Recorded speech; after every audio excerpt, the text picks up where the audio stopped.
Mesmo porque eu só defini a cor hoje. Legal.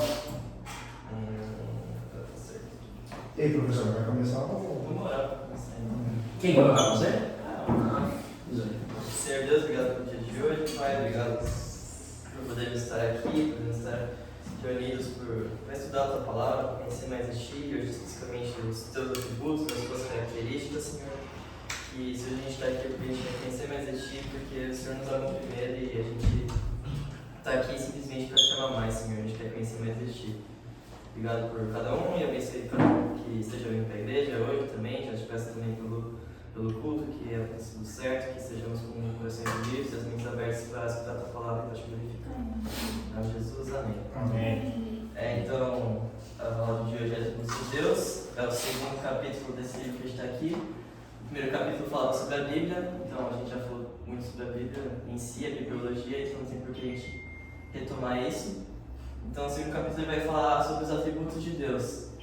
Então, anteriormente na Bíblia a gente viu que Deus decidiu se revelar de diversas maneiras para o homem, na natureza, a partir da história, da moral. Só que a principal revelação, que é a revelação especial, que a gente pode conhecer de fato a Deus, conhecer uma verdade absoluta sobre a pessoa de Deus, é a Bíblia. Então, se a gente quer conhecer os atributos de Deus, a gente tem que buscar na Bíblia e não ficar especulando sobre essas coisas. Eu coloquei ficou meio que questão, mas a teologia sistemática que vai falar, é um capítulo que vai falar sobre Deus, vai falar especificamente dos atributos de Deus, e vai falar sobre os erros quando a gente vai tentar entender quem é Deus. Então, eu falei porque ficou meio grande, mas tudo bem. Muitos erros têm sido cometidos na tentativa de compreender Deus. Alguns deles opostos em natureza. Um deles é a análise excessiva, em que Deus é submetido quase a uma autópsia. Os atributos de Deus são expostos e classificados de forma semelhante à abordagem adotada em manual de anatomia. É possível tornar o estudo de Deus um assunto excessivamente especulativo e, nesse caso, a própria conclusão especulativa, não o relacionamento mais próximo com ele, torna-se o objetivo final. Não deveria ser assim. Antes, o estudo da natureza de Deus deveria ser visto como um meio de se alcançar uma compreensão mais precisa e, consequentemente, um relacionamento pessoal mais próximo com Deus. Assim, não seria necessário evitar a investigação e a reflexão sobre como Deus é, e não haveria a tentação de escorregar no erro oposto. Generalizar de tal forma a concepção de Deus que nossa resposta se torne meramente um sentimento afetuoso com a mancha alongada. Esse termo mancha alongada é como se fosse uma mancha gigante fora de foco, então uma imagem que a gente não tem muito precisa de Deus, que é um termo que eles não livro. Ou aquilo que alguns têm denominado de a crença no grande seja lá o que for. Portanto, a investigação da natureza de Deus não deve ser nem imposição especulativa além do que Deus revelou, nem um salto místico sobre algo nebuloso e indefinido. Então aqui ele está falando como que a gente pode conhecer a Deus. A gente tem que ver o que ele revelou. Não basta a gente ficar especulando quem é Deus, ficar filosofando acerca das coisas da vida, porque a gente não vai chegar a uma resposta correta a partir dos nossos próprios pensamentos. E ele vai falar dessa questão também dessa crença, seja lá o que for, que a gente tem muito comum hoje em dia. Então as pessoas especulam sobre Deus, falam sobre Deus e não vivem o cristianismo basal do Brasil, que se dizem cristãos e não são nada. E pra gente entender, porque tem essa questão também do amor, né? Que a gente não quer simplesmente ter um conhecimento acerca de Deus, a gente quer amar a Deus, a gente quer ir atrás de quem é Deus porque a gente o ama, não porque a gente quer ter mais um conhecimento da nossa bagagem. E para começar, a gente começa a falar sobre os atributos de Deus, a gente tem que entender o que é um atributo. Então, quando a gente vai falar de atributo, a gente tem que saber que é uma qualidade permanente e intrínseca, que não é algo que pode ser adquirido ou que pode ser perdido. Então, são as características inseparáveis do ser e da essência de Deus. Então, os atributos de Deus, quando a gente fala disso, a gente está falando da natureza de Deus e não algo que é acrescentado a Deus, não é algo que eu adquiri o conhecimento sobre teologia, não é algo que é acrescentado, é quem Deus é. Deus é assim e é. Então, quando a gente fala que Deus é amor, Deus não que Deus tem um sentimento de amor. Ele é o amor explícito, ele é a santidade, ele é poder, ele é o que define essas coisas, faz parte da natureza dele. E de novo, um textinho dessa mesma sistemática, logo em seguida ele começa a falar, ele vai falar: Deus é ricamente complexo, esses conceitos são meras tentativas de captar os diferentes aspectos objetivos ou as facetas de seu ser.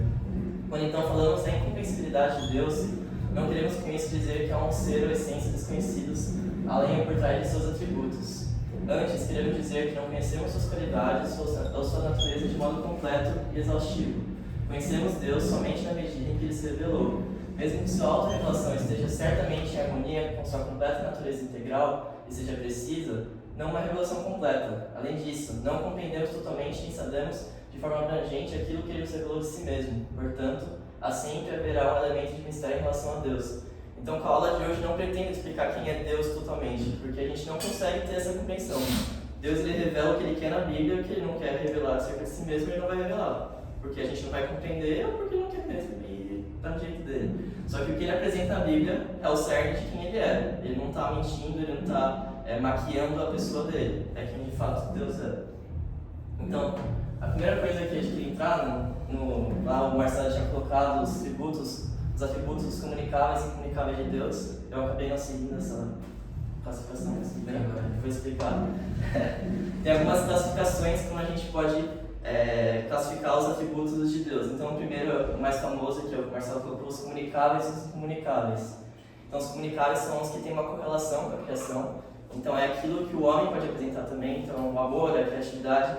O homem também tem um pouquinho disso, uma miséria. É o que a gente é semelhante a Deus nisso. Os incomunicáveis é que a gente não tem correlação com Deus. Então, a onipotência ele fala que a gente tem um pouco de poder, mas mísero. Mas a onipresença, a onisciência, a eternidade são coisas que pertencem somente a Deus. Mas a gente também tem as classificações que vão ser essas três aqui, tipo, relativas uma com a outra. As imanentes, as emanentes, as intransitivas, as transitivas absolutas, as relativas são diferentes classificações, mas no final a mesma coisa, no final. Então, as imanentes, as intransitivas e as absolutas são os atributos, as características são da própria natureza de Deus. Então, é quem Ele é. Então, Deus é santo, Deus é poderoso, justo. Deus é justo. E as emanentes atuam fora da natureza de Deus.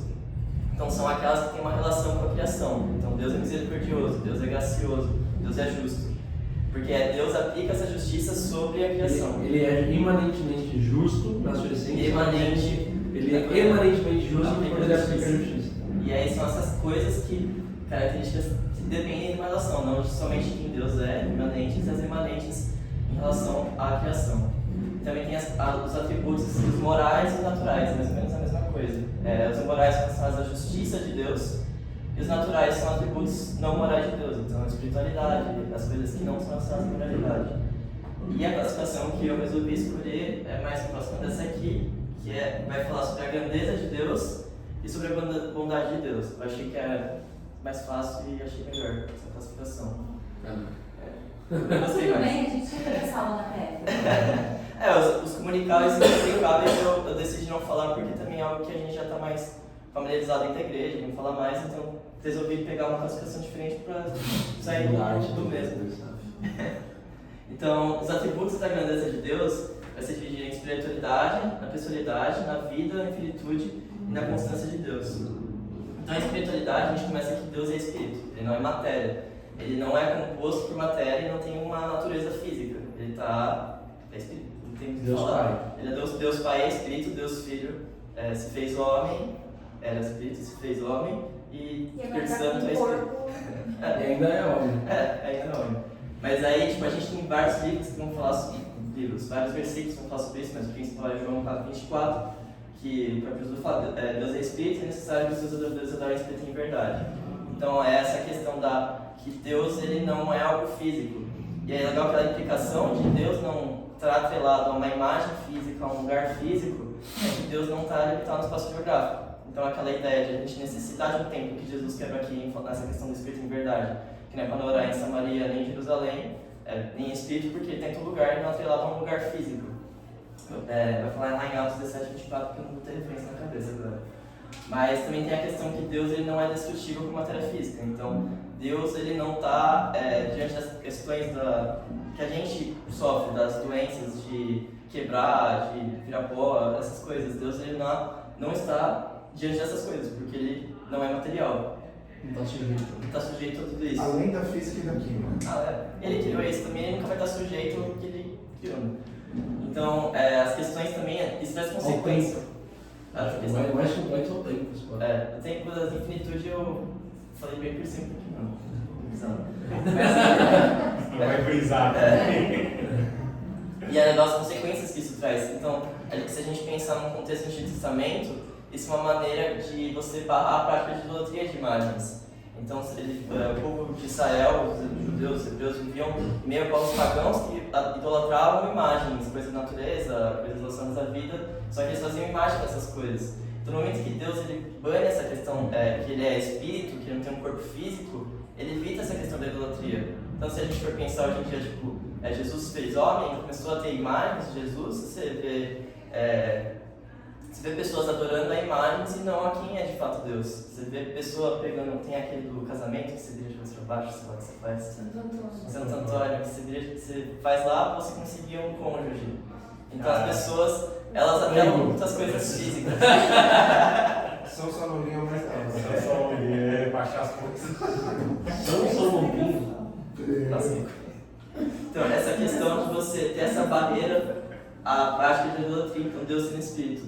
Então também tem essa questão da posição da ideia de um Deus que pode ser controlado, essa questão do foi do santo. Então, se eu fizer alguma coisa com o santo, ele vai me dar o que ele quer. Só que se você faz isso com Deus, não tem que ser. O negócio do bezerro de ouro, inclusive, que é a maior referência que a gente tem aí, a galera estava tentando criar uma imagem para Deus, em oposição ao que Deus tinha instituído. Então, quando eles fazem o bezerro, não é que eles fizeram outro Deus. Eles queriam fazer uma imagem para Deus, porque era muito difícil seguir um Deus que eles não viam. Materializar. Eles queriam materializar. E aí Deus eles seguiram por quê? Porque você vê que a imagem que eles constroem ali de um Deus é a imagem similar aos deuses que tinha no Egito. E o touro, assim, na verdade o bezerro, o autor escreve bezerro, mas muita gente fala que era um touro. O Moisés teria escrito bezerro para menosprezar a imagem.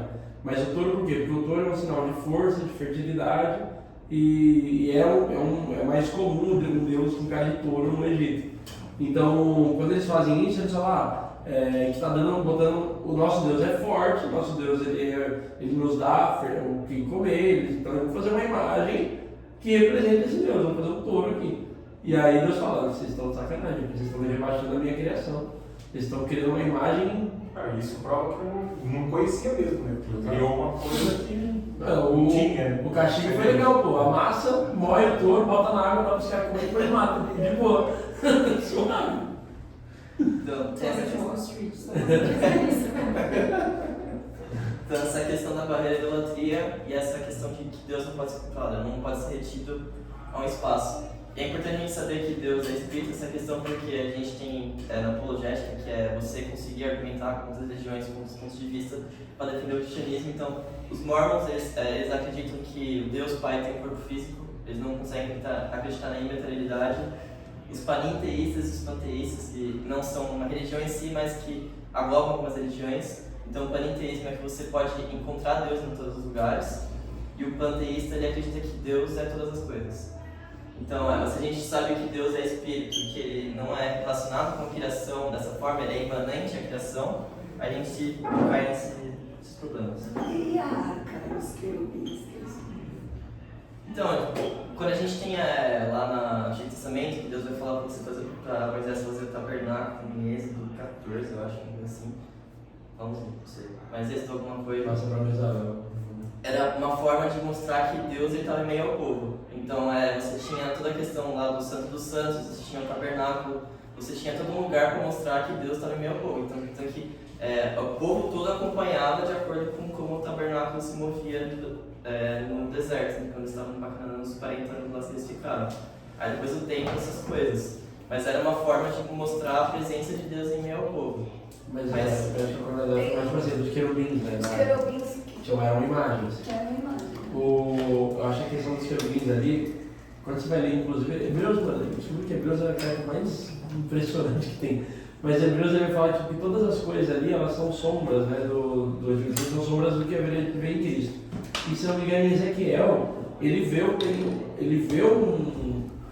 templo, né, espiritual, como se ele tivesse uma visão do que o templo é em espírito, não terreno. E Moisés, quando ele tem um encontro com Deus, é como se Deus mostrasse para Moisés mais ou menos como funciona lá no céu. E Deus ele instituiu e falou assim, você vai fazer a mesma coisa, um molde do que é no céu, você vai do que é onde eu estou te mostrando, você vai fazer um molde terreno disso. Então assim, a ideia de que Deus está centralizado no meio dos querubins é mais um negócio de exaltação, para mostrar que não tem nenhum ser acima dele, que os querubins se curvam diante da presença dele, porque o propiciatório era bem no meio, né, e os querubins ficavam encurvados à presença de Deus. Então era mais uma referência, uma representação a isso, do que necessariamente uma questão de idolatria. Mesmo porque os querubins não eram vistos por ninguém, ele ficava dentro do Santo dos Santos, só o sumo sacerdote via.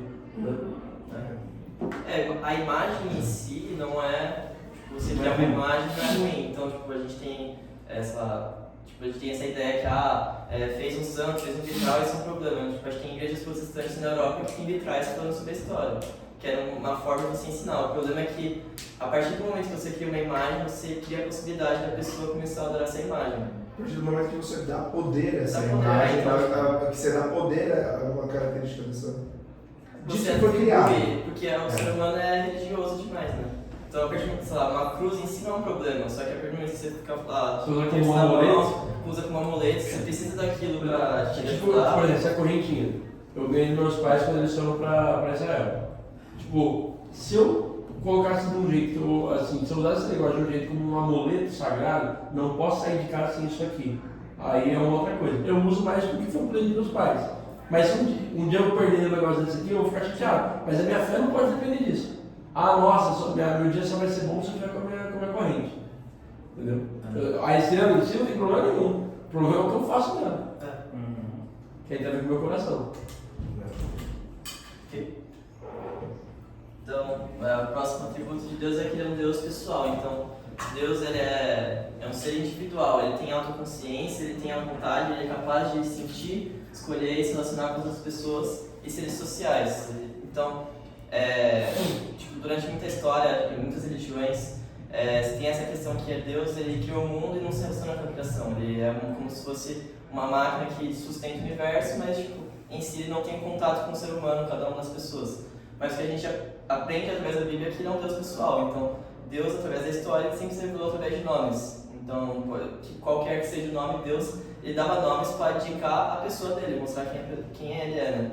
Da cultura hebraica, assim, essa questão que o nome ele representa muito do que a pessoa é, né? É o certo do que a pessoa é, tipo, né? Eu gostei do nome de José Marcelo, então eu vou dar o nome de José Marcelo. Lindo nome. Brandão firme. Então não é a questão, tipo, né? Você tinha essa questão do nome muito importante. Deus ele sempre se apresentava através de nome. Então ele se apresentava como Todo-Poderoso, o Eu Sou, eu Serei. Então, quando a gente olha essas coisas, Deus ele se revela às pessoas em momentos específicos porque ele está buscando relacionamento com as pessoas. E a questão dele ter um nome também é da gente conseguir chamar a pessoa. Então, meu nome é Henrique não para que tipo, simplesmente dê o nome, é porque as pessoas consigam me chamar de Henrique e consigam falar comigo.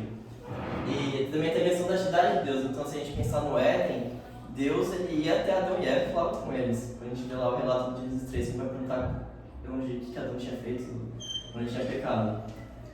E então a gente tem essa questão que Deus ele busca um relacionamento com o homem. Ele não é simplesmente criou tudo e vazou.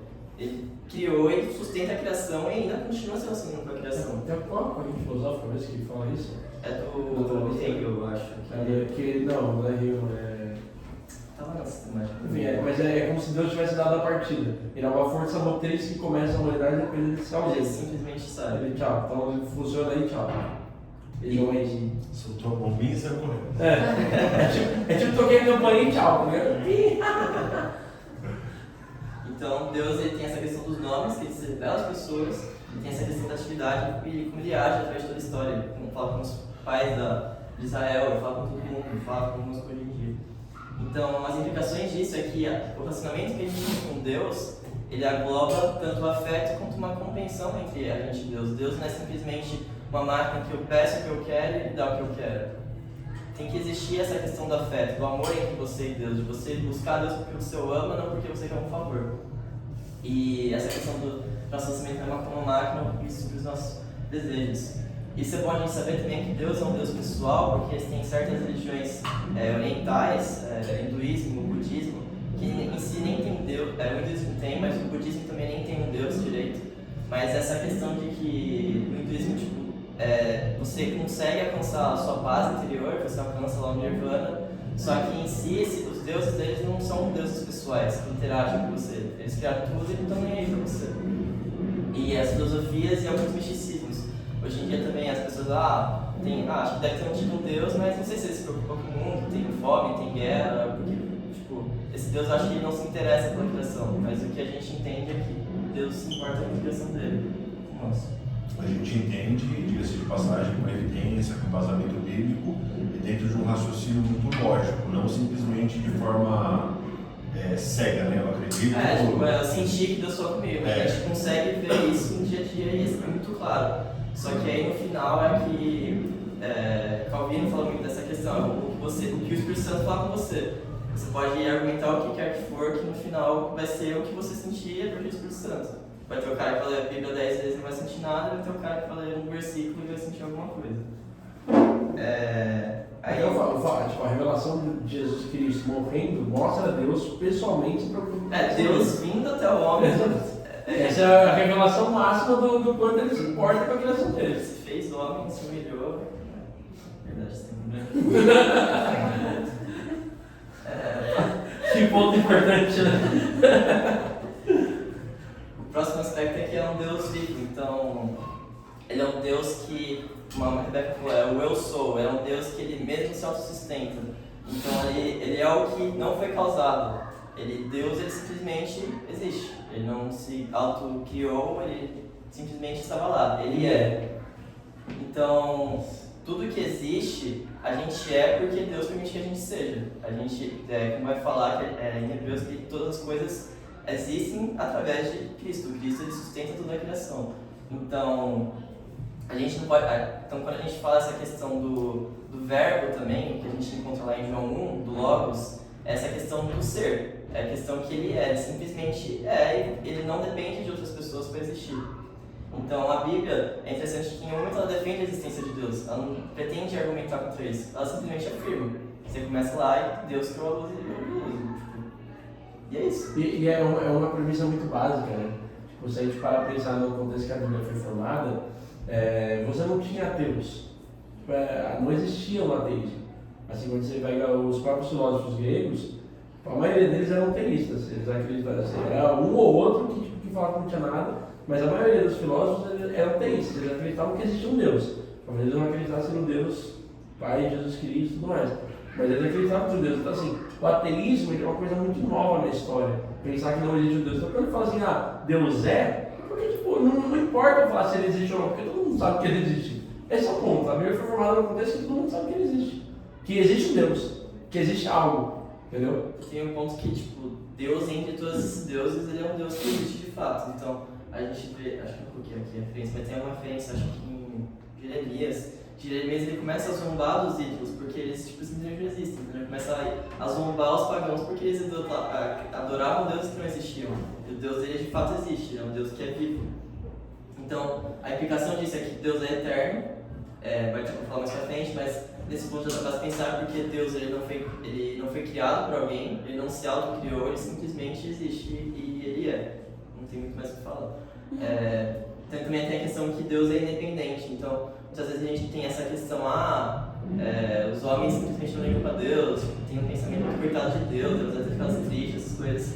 Deus se entristece com a criação dele, saindo do plano original, só que a questão Deus não precisa do homem, ele mesmo se autossustenta, ele existe se ele poderia simplesmente ser. Lá no terceiro, eu acho legal que ele poderia simplesmente ter sido, ele não precisava ter criado tudo o que há, ou precisava do homem. Ele por si só já se sustenta, Deus é autossustentável por ele mesmo. Isso mostra o amor dele, né? Porque tipo, ele sendo... A criação tendo desrespeitado ele ainda se importa porque ele poderia ter sido sem a criação. Mostra mais ainda o caráter de Deus, da bondade. Mas a bondade é mais pra frente. Tem a questão da infinitude, essa parte eu tentei condensar ao máximo porque é muito difícil a gente compreender. Acho que a parte mais difícil a gente compreender de fato de Deus, mas a gente entende que Deus é ilimitável, não há limites para Deus. Então a sua infinitude a gente pode conceber em 4 aspectos, que é a onipresença, a onisciência, a onipotência e a eternidade dele. Então a onipresença dele é que Deus ele não, tem essa relação com ele ser espírito, né? Então ele não pode ser retido a um espaço físico, e por ele ter criado o espaço, ele também, que a gente chama de espaço, né? Espaço e tempo, também na eternidade. Deus ele não é limitado por espaço, então a gente não pode apontar para um lugar geográfico e falar, Deus está aqui, porque ele não ele não é regido pelo espaço. Deus ele é espírito e também não é regido pela coisa que ele criou, né, para os homens. Como que isso funciona no culto, hein? A gente fala, a presença de Deus está aqui. Aí, complicado. Eu acho que o correto seria a presença de Deus está se manifestando. Estar, ela está. Eventualmente a gente não chegou ali num momento de manifestar, de ter uma interação mais vívida. Eu até na campanha eu abri falando sobre isso, né? Perceber. Então não é você sentir a presença, não é você. É você perceber a presença. O problema da gente não perceber, porque a presença não está aqui, não está limitada ao espaço físico, ela está em todo lugar. Então você consegue perceber a presença de Deus em todos os lugares. Só que você precisa estar sensível para isso. O problema é assim, que no culto você está estimulando tudo, o seu emocional, o seu racional, e você está ali focado naquilo. Por isso você pode ter uma experiência com Deus. Você está num ambiente propício para aquilo. Mas o ideal é você saber andar na rua, tornando a rua um ambiente propício para isso. Aí você torna as coisas diferentes, porque você aproveita a presença de Deus em todos os lugares. Você tem que estar. Existem momentos incontestáveis. Com certeza. Isso é fato. A Bíblia, principalmente no Antigo Testamento, existem momentos onde, se queria ver ou não, a presença de Deus era manifesta incontestavelmente. Com certeza. Mas aí é a questão da visitação. Mas, por exemplo, a visitação ela pode acontecer em qualquer lugar. Sim. Não acontecer no templo, entendeu? Sim. Esse é o ponto. Tipo, a visitação ela pode acontecer num cara de frente para o mar. A visitação pode acontecer com vários caras sentados ali orando. Num monte. A visitação pode acontecer num poço quando você está indo buscar água, entendeu? Eu acho que tipo, esse negócio que o Marcelo falou de a gente acreditar que Deus se manifesta em um lugar só, onde está reunido, acho que vem muito da má interpretação do que a gente tem no 4:18, né? Que vai falar, se onde estiver dois ou mais, lá eu estarei. Então, só que aí a gente está falando lá de contexto, que se olhar o contexto, é um texto de disciplina eclesiástica, então é uma questão mais de onde a igreja estiver reunida e tomarem uma decisão, lá está. Então é o corpo eclesiástico que a gente tem aqui na igreja. Então, as pessoas estarem em nome de Jesus, estarem em oração e decidirem alguma coisa, isso vai ser a decisão de Deus. Então, Só uma exclusão de membros, principalmente, que é o caso ali. É algo muito sério, então o que é o membro sendo expulso de falar, mas quem é você, tipo, pra falar que eu sou expulso da igreja? Então, tipo, esse é o que está sendo apresentado em Mateus 18, esse espírito eclesiástico, não é uma questão, precisa de ter duas pessoas para você estar na presença de Deus. Isso não faz sentido, porque Deus está presente. Então, aqui a referência também do que é o Salmo 139, que Davi está falando aqui, que onde ele quer que estivesse, Deus estava lá. Então, esse é o texto. Então, tem até a questão da infinitude, a gente tem a onisciência de Deus. Então, Deus ele tem um pleno conhecimento de tudo o que está acontecendo, do que está na nossa mente, do que vai acontecer. Deus tem pleno conhecimento de tudo o que vai acontecer na criação dele, a todo momento. E o conhecimento dele é mensurável, né? O próprio Salmo também vai falar disso, né? Que ninguém consegue compreender o quanto Deus conhece, né? Deus não se surpreende. Deus não se surpreende, ele sabe o que aconteceu e sabe o que vai acontecer. É basicamente Porque isso. ele não é limitado ao tempo. E é o que eu falei na frente. E a onipotência é que Deus ele é capaz de fazer todas as coisas de acordo com a vontade dele. Não há limite para o que ele pode fazer. Então a vontade dele nunca é frustrada. Então muitas vezes a gente vê, Deus se arrependeu, o plano de Deus falhou, essas coisas. Mas isso é uma forma da Bíblia antropomorfizar para o homem conseguir compreender. Então, o homem conseguir entender o sentimento de Deus, apesar disso, Deus não se frustrar nos planos dele. Falar que Deus se arrependeu, isso é uma forma, uma linguagem que apresenta a Bíblia para a gente conseguir compreender o sentimento de Deus. É interessante também falar que poder não está atrelado ao Kamehameha gospel, né? Não, porque assim, a gente pensa em poder, a gente pensa no milagre, na capacidade miraculosa dos feitos, mas poder tem a ver com controle. O onipotente controla tudo, tem controle de tudo. Assim, quem tem poder tem controle, tem autoridade sobre todas as coisas. Não tem a ver necessariamente com a parte miraculosa e com a questão sobrenatural. Tem a ver com estar acima de todas as coisas e controlar todas as coisas. Faz o quê? E show. É isso. Algumas pessoas até confundem naquela parte lá que Deus ele fala pro profeta, que o profeta fala com o rei. Porque assim, né? Esqueci qual é essa parte, daí o rei se arrepende, Isso é Isaías. Isaías estava no pátio ali. Não, volta lá. penso que, olhando para esse texto, não é que Deus, tipo, mudou de ideia. Ele já sabia que isso ia acontecer. Ele só fez. Mas ele tá, quando eu fui estudar isso daí pra trazer na pregação, e eu vi até a pregação do Hernandes, o Hernandes deixa claro que, tipo, o poder da oração sim fez Deus não mudar o plano. Mudar o plano parece que a gente tá falando uma coisa muito pesada, tipo, ai, Deus mudou e tal. Mas Deus ele é onipotente, tipo, onipotente implica também o fato dele fazer o que ele quer. E a gente não vai Ele saber pode o mudar o que ele porquê. quer. E ele mudar ou não significa que, não, agora ele mudou. Você não sabe, e ele faz o que ele quer, porque não tá dentro do nosso E controle. naquele momento ele quer atender você e acaba te. Aí você Se fala, eu Deus vai for mudar toda a se mistura. eu for Não, oração e não é falou, isso, entendeu? vou ter misericórdia e vou dar considerando de vida, não, porque. Não, ele quis, porque ele pode. Ele mesmo fala isso, ele fala, eu terei misericórdia se não quiser ter misericórdia. Então, tipo, eu acho que o melhor exemplo disso é Jonas e Nínive. Porque. Você fala isso? Porque Nínive, tipo, Deus ele ia destruir Nínive. Nínive merecia ser destruído. E quando os caras se arrependem, ele soberanamente fala, não vou destruir mais. Não, é que a questão é, o que muda na história? Ele se arrepende. É o arrependimento do homem. O que Exato. muda na história é o homem, Não é Deus. Não é o Deus de Deus. Deus já sabia o que ia Eu acontecer. vi um texto, quando eu estava estudando para pregar lá em Guaraná, esse texto, que o cara falou assim, Deus ele prometeu destruir aquele povo, mas o povo arrependido já não era mais aquele povo. Era um outro povo que ele... Esse povo não destruiu, o outro sim. O outro Então, Isso é louco. Essa semana a gente está fazendo um curso lá de Educando Filhos da Maneira de Deus. Show, hein? E o segredo está no princípio que você tem que passar para a criança. Então, às vezes você dá uma orientação querendo que vá para o ar. Ele não entende, ele faz de outra forma, mas ele chega no ar. Ele desobedeceu ou ele cumpriu o princípio? Cumpriu. Se ele cumpriu, mesmo que aparentemente dê a impressão de ser uma desobediência, dê a impressão de ser algo diferente do que eu determinei, é o objetivo que conta. Entende? Então, assim, eu acredito, e aí deixa eu ver aqui para não me expressar mal, é que Deus ele tem um propósito, mas é o que ele quer. O como, na linha do tempo e no espaço, isso tem variáveis. A questão é chegar no que.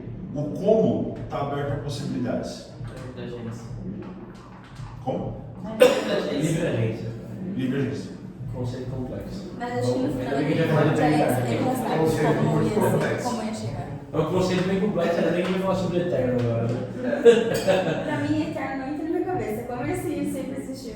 Pra mim é tipo. A gente vai entender, mas a questão da infinitude acho que é a questão que mais joga alguém no chão, que a gente não consegue compreender nada, a gente não consegue nem imaginar. Mas isso aí assim, tem uma... Quando a gente fala assim de aprendizado, de conhecimento, de amadurecimento, a gente cresce, o ser humano, é nativo do ser humano, isso é natural do ser humano, crescer pegando uma referência a um ponto de partida. Toda vez que a gente quer falar de tempo, a nossa referência é o próprio tempo. Qualquer coisa que esteja fora dessa referência não tem régua para nós. Entende? Então, assim, como é que eu posso explicar isso? Eu explico dizendo que assim, Deus ele não é regido pelo tempo. O tempo é uma coisa que ele criou para nos reger. Então a gente não consegue pensar fora do tempo. Deixa pra gente pensar dimensão. um cara que ele criou uma computação, ele criou um sistema. Ele está fora daquele sistema, aquele sistema não rege ele, justamente porque ele criou aquele sistema. Ponto. Complexo. O tempo é tipo um pouquinho A teoria é essa, mas na prática, nas cabeças. Cara, não é pra gente entender. Ele começou falando algo que a gente não vai entender. Eu sei, E a gente aqui dentro eu não entendo mesmo. Não, mas então eu acho que eu fui pra Isa ontem, que até que eu sempre falo, que é um livro que eu gosto muito, chama Ortodoxia do Chesterton. E tem uma música do John Mark Macmillan que chama Deus é Jovem. É esquisito você falar Deus é Jovem, a gente pensa naquele senhor de barba branca, né? Mas quando você pensa que, assim, o homem foi criado para ser eterno, o homem ele não era regido pelo tempo. Em que momento o homem começa a envelhecer? No momento que ele peca. Assim, o pecado faz com que a gente morra, faz com que a gente comece a se deteriorar para envelhecer. E aí o Chesterton vai falar assim, que nós pecamos, Deus ele tem a capacidade infantil de todos os dias se encantar com as mesmas coisas. De todos os dias ver a beleza da criação dele da mesma forma, nunca se cansar. porque o tempo não fala nada sobre ele. Mas o Jackson termina com a frase lá, ele fala, nós pecamos e envelhecemos, mas o nosso Criador é mais jovem que nós. Esse negócio para mim é um negócio que fala, cara, Deus, ele não envelhece, Deus ele não tem idade, não existe idade para Deus. Ele é tanto sábio de milenar, pra gente ele tem 1000 anos na história, mas ele não é regido pelo tempo. Ele não tem 1000 anos, 2000 anos, 3000 anos. Ele não tem, ele é. Esse é o ponto. Então ele é mais jovem que nós. A gente merece, a gente peca. Esse bagulho é um bagulho.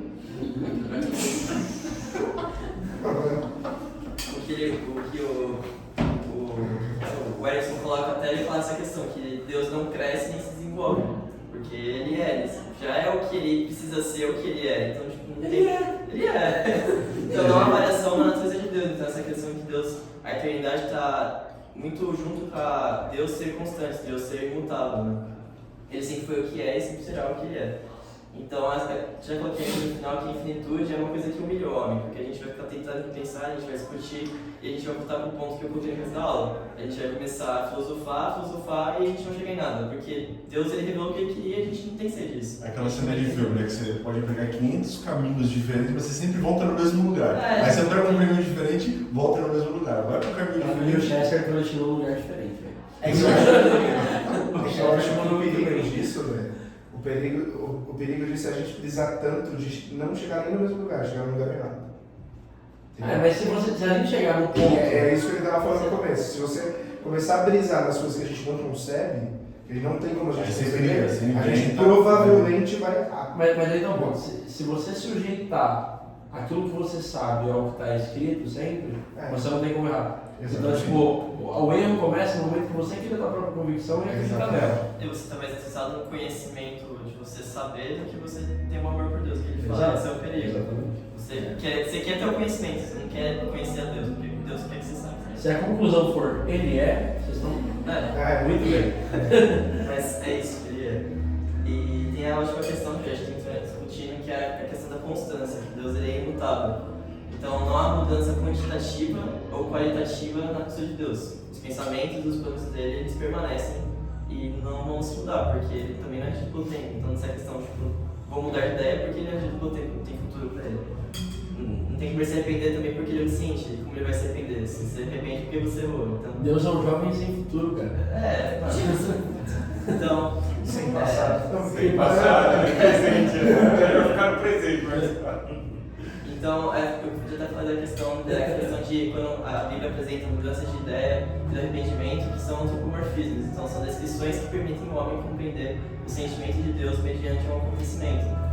Então, quando a gente tem essa questão da mudança do plano de Deus, é que tem uma mudança no coração do homem e não no plano de Deus. A gente vai ter Salmo 2, Salmo 33 e Números 23 e 19, que são textos que vão falar que os planos de Deus não se frustram. O que ele tem na cabeça dele vai acontecer porque ele é onipotente e onisciente, sabe? E é isso. Isso que dá uma segurança muito boa pra gente também em relação à Bíblia, né? Tipo, a gente vê que a forma como ele agiu lá, 2, 3, 4 mil anos atrás, é a forma que ele vai continuar agindo agora. Tipo, você saber que Deus é constante dá segurança pra gente. Porque ele não muda a forma de agir. Por isso, tipo assim, você lê Antigo Testamento, Novo Testamento e entender existe um ciclo, existe uma forma que ele faz.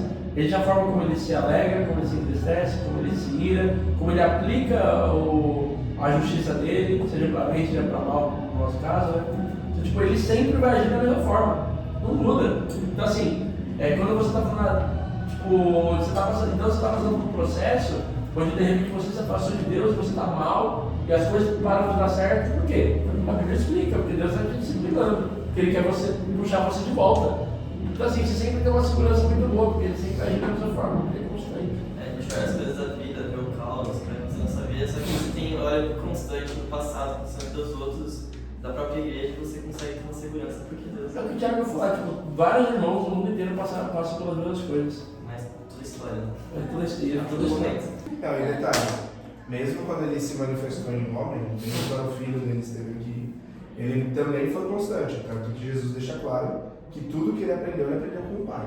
Então, tipo assim, tudo aquilo que ele faz Deus e Jesus são diferentes, são coisas diferentes. Não é bem Mesma assim. essência. Exatamente. É a mesma essência, é o mesmo Deus. Até o fim Que de sempre foi. Tanto que deu o fim que deu, né? Tipo, tinha que acontecer mesmo sendo o filho dele, Tem um ele ponto legal não. também. Exatamente. Tem um ponto legal também, tipo, Jesus ele fala, né, tipo, que quando vocês foram perseguidos, coisa e tal, porque assim, os profetas antes de vocês passaram pelas mesmas coisas que vocês estão passando. Tipo, ele está falando para a igreja, para a formação inicial da igreja, falando assim, vocês vão passar pelas mesmas coisas que os caras lá de trás, não muda. O homem, a criação não muda, eu não mudo, tudo. É assim. Eclesiastes é isso. Deus faz as coisas acontecerem de modo cíclico. Quando você fala que o mate foi cerrado ao meio, pode ser o mate depois de Jesus ou Isaías. Isaías é no foi cerrado Antigo ao Testamento. meio. E qual que é o que foi cerrado ao meio no Novo Testamento? Faço a menor ideia. Ok. Não tem muitos casos. Mas tem outro que foi cerrado ao meio. Bartolomeu? Bartolomeu foi tirado Não, Eu acho que Tiagão. Não foi o. Não, Tiagão. Tiago Maior. Só colocar na internet. Tiago Maior cerrado ao meio e Isaías também. Não Isso aí é foi super o massas. É, Mas mas isso aí é é tradição. Anyway, Acho que foi É independente. José que escreveu é porque tá certo. Bora. José que escreveu tá certo. Vamos falar Santo de José. vai. São José. Então a gente primeiro falou da grandeza de Deus, a gente falou Judas. a espiritualidade, a pessoalidade, da vida, da infinitude e da constância de Deus. Acho que a infinitude e a constância são as mais difíceis de entender, porque são difíceis de entender. Então, a gente tem isso na bondade de Deus. O primeiro aspecto é a pureza moral de Deus, que é dividido em 3 partes também. E o primeiro aspecto é a santidade. Então, primeiro a gente entendeu o que significa a palavra santo, né? Então, a palavra santo lá no hebraico é kadosh. Vai simplesmente vai significar marcado, separado do ordinário. Kadosh é com o que mesmo? Hã? É com o que mesmo? Do sistemático natal. É que depende, porque não tem o que ou o K no hebraico, né? Tipo, é a sonoridade que vai contar. Kadosh. E aí tem 2 aspectos da santidade de Deus. Então, o primeiro aspecto é a singularidade, então não há ninguém como Deus. Então, Deus ele é o único, não há ninguém que se equipare a Deus. Então, quando a gente, coloquei até aqui embaixo, então, dentro do hebraico a gente não tem a questão do superlativo. Então, a gente não tem o grandiosíssimo, não tem o santíssimo. Então, quando eu quero falar alguma coisa que é a mais, então eu vou fazer uma repetição. Então, quando eu falo que é santo, esse cara é santo. Quando eu falo que é santo, santo, esse cara é muito santo. Santo Quando eu ao falo quadrado. santo, santo, santo, é algo que é ao máximo, é algo que não tem igual. É que na verdade assim, o hebreu, ele não usa muitas 3 vezes, nada. Você vê Jesus, em verdade vos digo. Tipo, 2 vezes é para reforçar o sempre. Então, assim, mas ele não usa o 3. Quando os autores na Bíblia vão usar pela 3ª vez, é uma intenção própria de falar, cara, é além do que vocês imaginam de grande. É o que é santo. Até o 666 é exatamente isso. É o extremo da imperfeição. O 6 é um número que denota imperfeição. 6. Então é o extremo, é o mais imperfeito que você puder imaginar. Entendeu? É um Mesmo padrão do 3 vezes 1. Então, quando a gente fala que Deus é santo, santo, santo, a gente fala que ele é totalmente singular, não tem ninguém igual a ele. Quando a gente fala de santo, também tem a questão da pureza. Então, a gente tem a questão que Deus ele não é manchado, tocado pelo mal. Então, Deus está totalmente separado do pecado, ele está totalmente, não se deixa ser tocado pela maldade. Então, para a gente falar que Deus é santo e Deus quer uma nação santa, a gente quer que Deus está falando que o padrão moral e o caráter que o cristão deve ter da nação santa, como Pedro vai falar, e a motivação da nossa prática religiosa, a gente tem que seguir a Deus, a gente tem que seguir o padrão de Deus. Então, quando a gente fala que o povo cristão tem que ser santo, a gente tem que tentar olhar para o que é santo, santo, santo e tentar ser como ele é. Né? Então, o primeiro aspecto da bondade de Deus é a santidade dele. E a próxima questão é a retidão. Então, a retidão é a santidade de Deus aplicada nos relacionamentos dele com os outros seres. Então, a lei é a expressão da natureza de Deus e então ela também é perfeita. Então, é como Deus, a retidão é simplesmente a lei, é como Deus vai aplicar essa santidade dele em nós, na criação dele. Então, isso também a gente tem anjos, a gente tem toda a criação debaixo disso.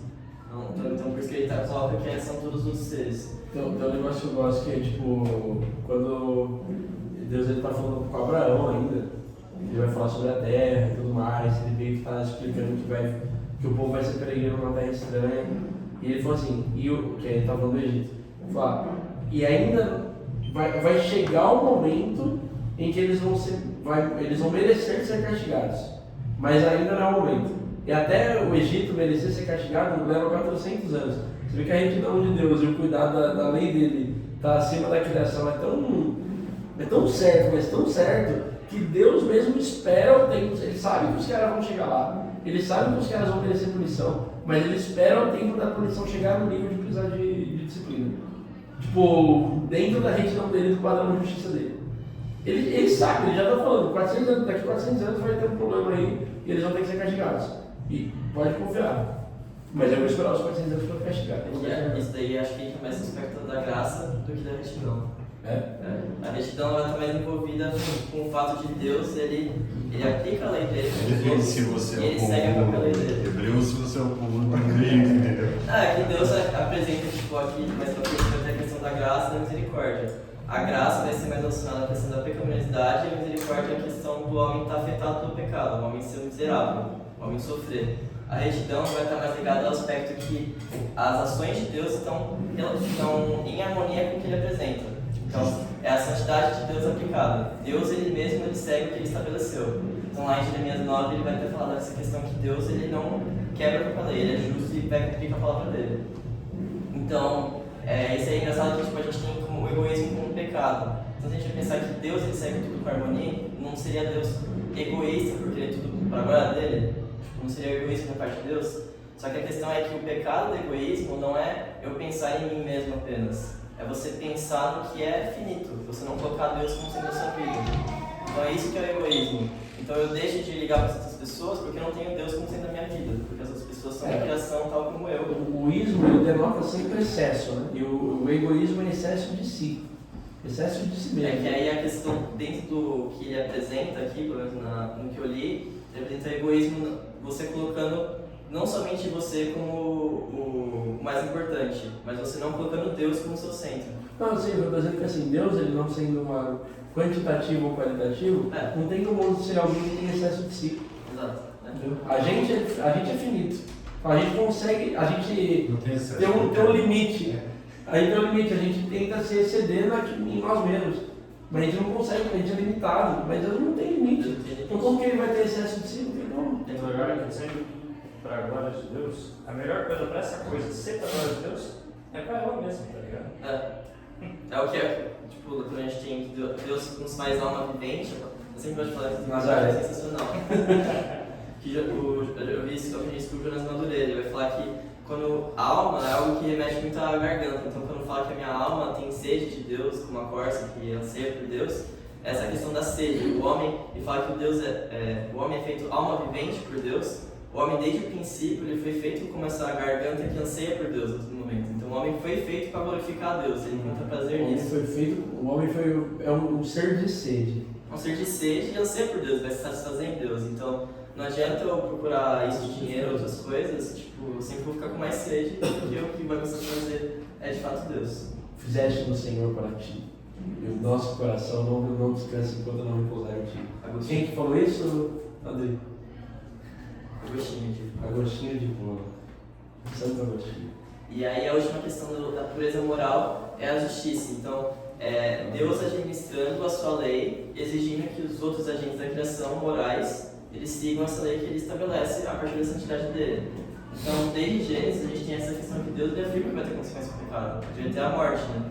Então vai ser a morte espiritual, a morte eterna e a morte física. Então, isso também gera um questionamento, então por que se Deus é justo, por que as pessoas que são injustas muitas vezes na vida, aqui no mundo, por que elas conseguem viver uma vida boa? Por que Deus não aplica direto a justiça dele?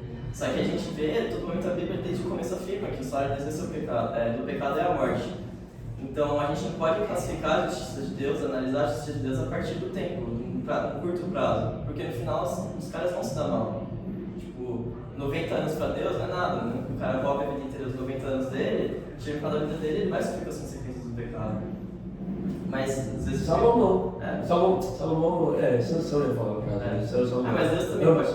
Deus também, a gente também tem consciência que Deus ele também pode aplicar o julgamento dele na hora que ele quiser. Né? Ananias e Safira. Na hora. Eles fizeram errado e morreram. E é isso.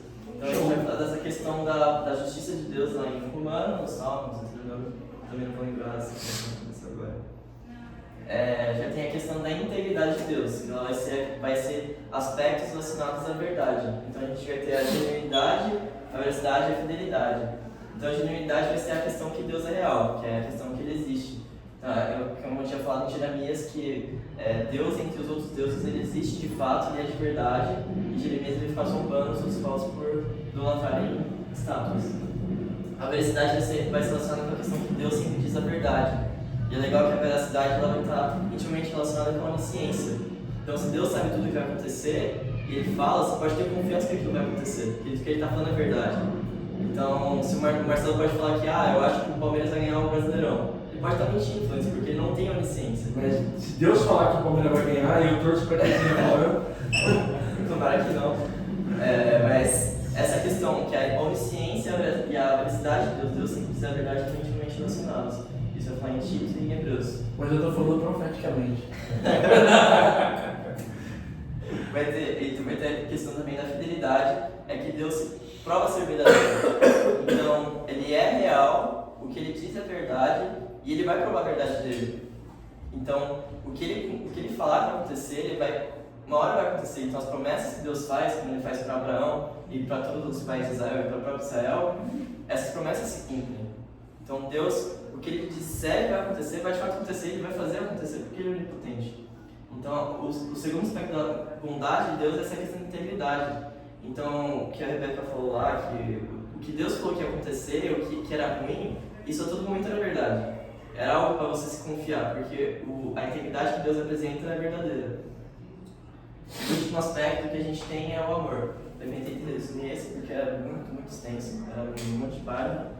E o primeiro aspecto é a benevolência. Então, Deus a todo momento, ele vai buscar de uma forma altruísta o nosso máximo bem-estar. Então, Deus ele criou um mundo perfeito pra gente e quem errou foi o homem. Então, desde o começo, Deus já tinha criado algo que era perfeito pra gente ter uma vida ótima.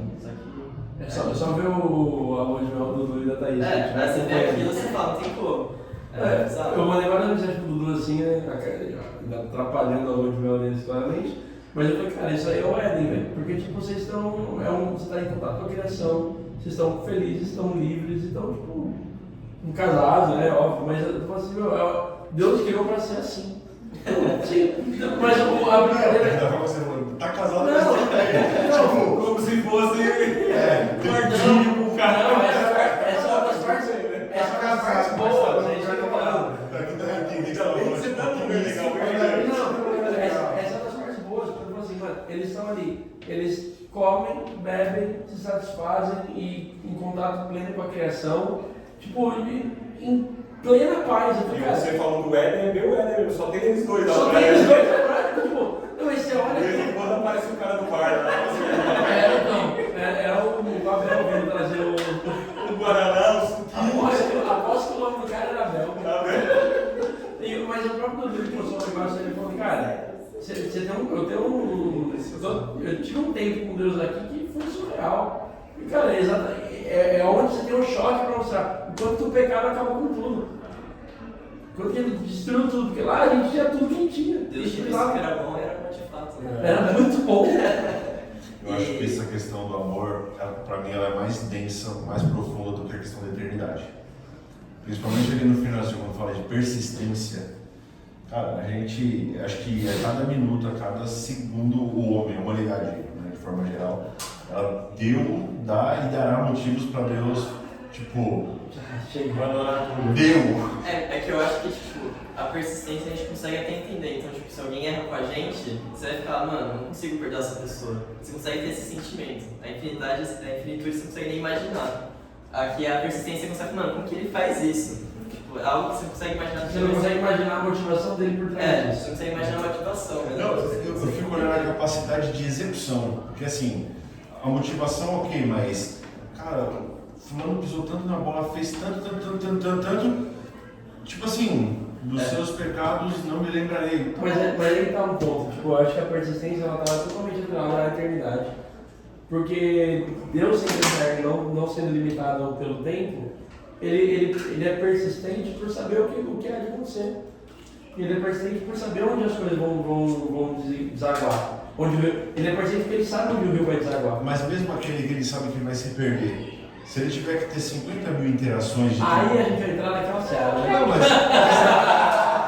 Mas pra mim isso lembra amor de mãe. O cara erra e a mãe tá lá. Mãe que tem filho que é bandido, mãe que tem filho que faz um monte de coisa. Mesmo o cara fazendo um monte de coisa, ela tá lá orando, persistindo. Ela tem fé que um dia, pela graça de Deus, ele volta. Mas sem saber. No caso, Isso aí não é ela muito comunicável, porque a gente tem não também. sabe. Ela não sabe, né? Mas...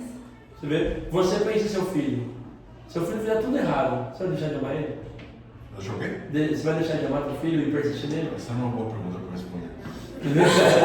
Mas eu, tipo, você muito provavelmente vai persistir no teu filho até o último suspiro que você tiver.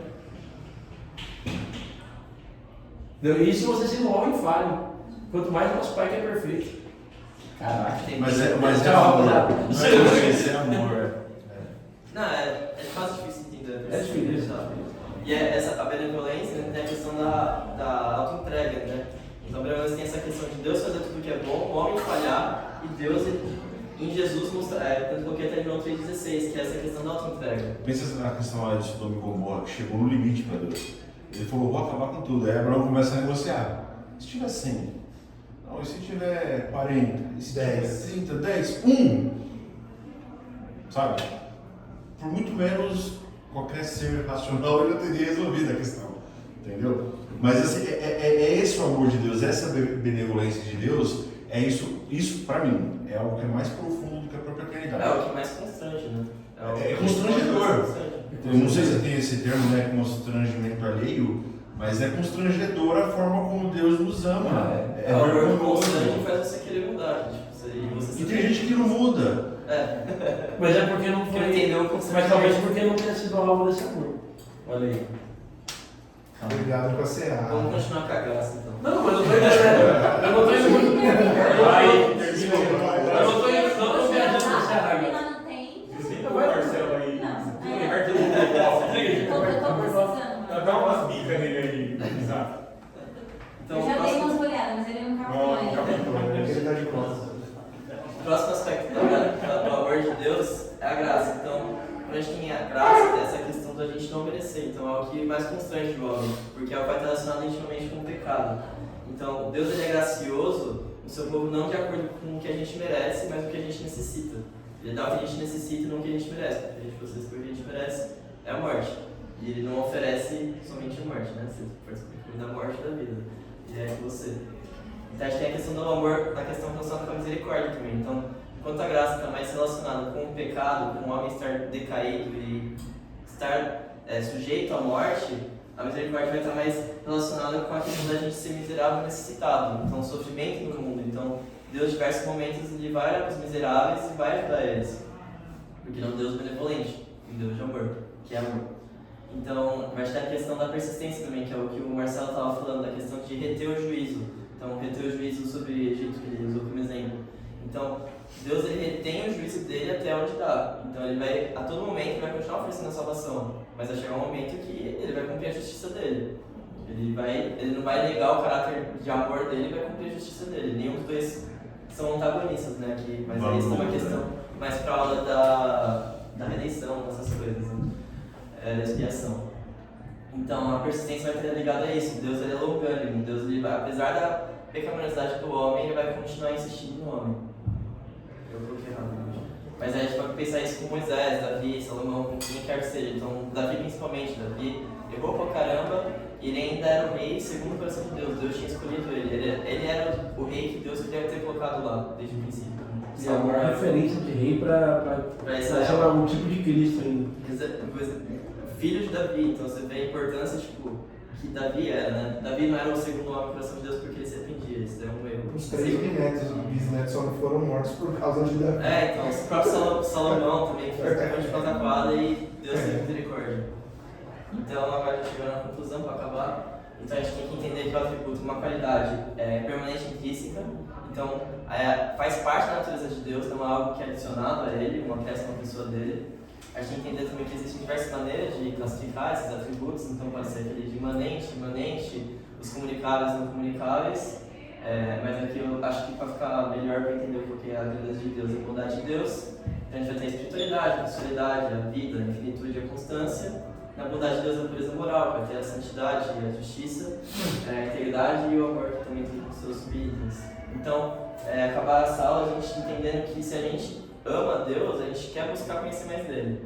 Então, não é essa aula aqui, porque a gente não vai sair sabendo tudo. A gente, o tempo todo, a gente está buscando conhecer mais de Deus. Mas a gente tem que também ter o conhecimento e ficar meio socrático e falar que só sei que nada sei. Então, a gente tem que tentar entender a Deus e saber que a gente não vai entender tudo, mas tentar conhecer um pouquinho mais cada dia. E cada dia você saber que você entendeu menos. E se impressionar cada dia mais. Então eu coloquei algumas coisas aqui para buscar. Então o próprio livro do Wayne Grudem, ele é bem superficial no que ele fala. Eu coloquei a sistemática aí, mas é porque eu usei muito como base. O próprio Wayne Grudem, ele tem uma teologia sistemática A também. sistemática é gigantesca lá também, mas desculpa, que é base do livro que a gente escolheu é baseado nessa sistemática. Um resumo. Coloquei duas pregações também, uma em português e em inglês. Os atributos de Deus e o Evangelho do Paul Washer, ele fica falando lá com o tradutor do lado. E tem essa também que é do Ligonier Ministries, que é Steve Lawson, eu coloquei errado, Attributes of God Series. Acho que ele tem tipo uns 20 vídeos que ele vai explorar cada atributo de Deus lá, tudo em inglês. O ministério lá que é o R.C. Sproul, que é um dos maiores teólogos que ele já teve.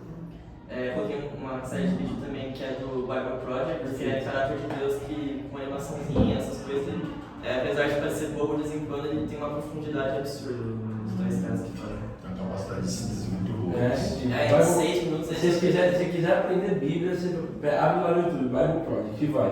Qualquer introdução de E livro. aquela em português também, desenhando a Bíblia, né? Que a minha vai dizendo. Tem até o Bible Project em português. Sim, E é isso.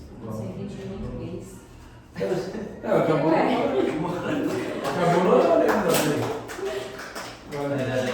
Senhor Deus, obrigado pela aula de hoje, Senhor, obrigado por conhecermos um pouquinho mais de Ti, Senhor, que a gente segue daqui mais sedento de conhecer mais da Tua palavra, Senhor, conhecer mais o que o Senhor é, Senhor, que a gente possa saber quem é Ti, Pai, e mesmo não entendendo totalmente quem Você é, Pai, a gente possa tentar conhecer mais de Ti.